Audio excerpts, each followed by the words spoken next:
Sud Radio à votre service. Avec Fiducial, une offre globale de services proches des entreprises. Et toutes les entreprises, les commerces, les artisans, les professions libérales. Catherine Cornibert est avec nous. Bonjour Catherine. Bonjour Cécile. Vous êtes directrice générale de l'association SPS, qui est le soin aux professionnels de la santé, et vous êtes aussi docteur en pharmacie. Votre mission, dans le cadre de cette association, c'est d'accompagner psychologiquement tous les professionnels de santé fragiles. Oui, tout à fait. L'association qui a été créée en 2015 accompagne les professionnels de la santé à travers notamment une plateforme nationale d'écoute qui est ouverte 24 heures sur 24, 7 jours sur 7.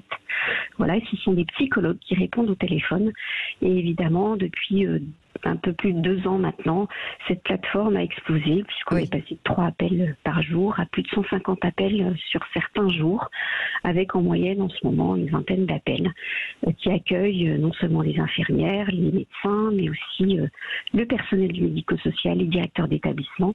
Et effectivement, en ce moment, une grande souffrance, une grande lassitude dans ces appels, voire même des idées suicidaires qu'on essaie de traiter et d'hospitaliser en urgence. On va en parler. Pour la mise en place justement de ce protocole d'accompagnement, vous avez, j'imagine, réalisé des enquêtes pour structurer justement les besoins des soignants?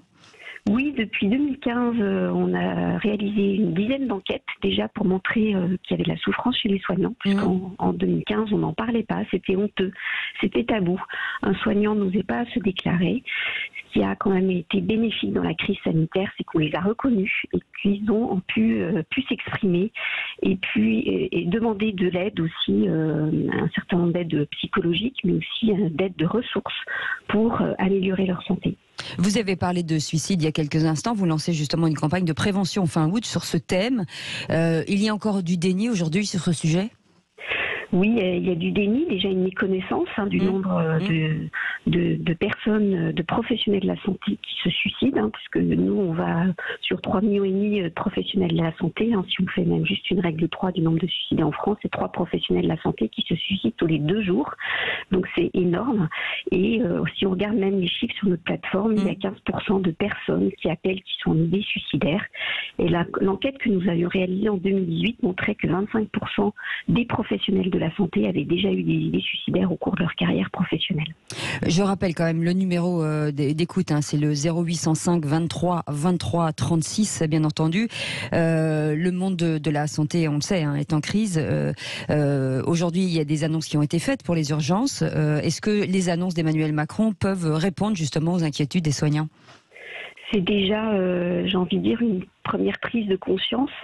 Je pense que c'est juste actuellement penser avec PAN-SER, ce qui existe. Évidemment, ça ne répondra pas à la crise des urgences. En tout cas, qui est le lien entre l'hôpital et la ville.